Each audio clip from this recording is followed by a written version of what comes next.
Consolacion Cebu, Philippines. Let's give it up for Bad Boy ng Cebu!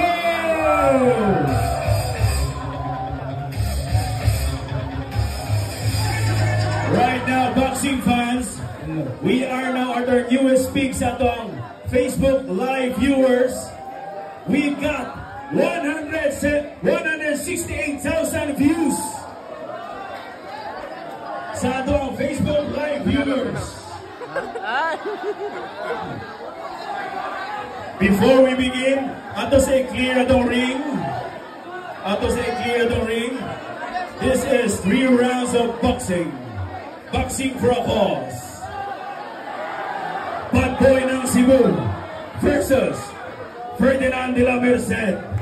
Sino kaya ang mananalo?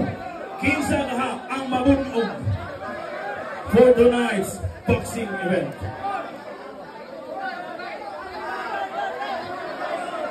Judges, we got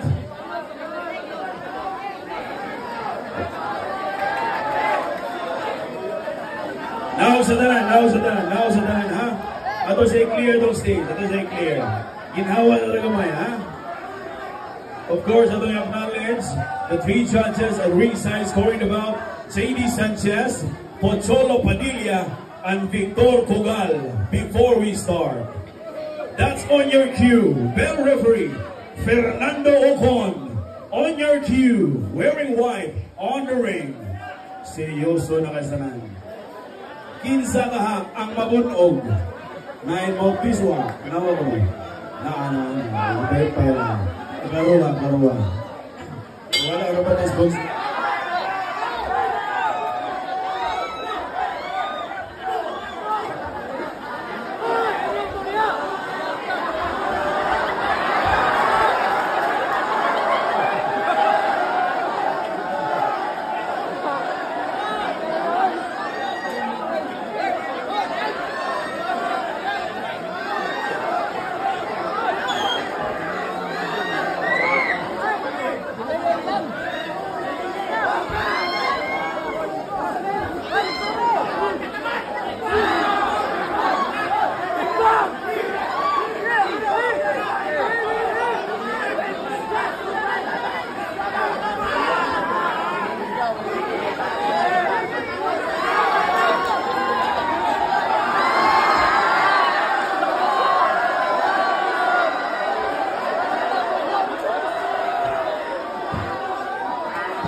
End of round 1.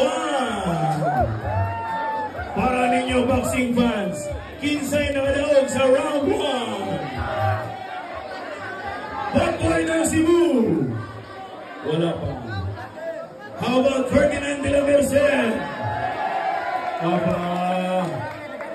Oy, atong i-remind mga boxing fans, kanaog lang sa ako. Kaya para dili na ito ma-preempt, dili na ito ma-sudla na itong boxing ring. Okay?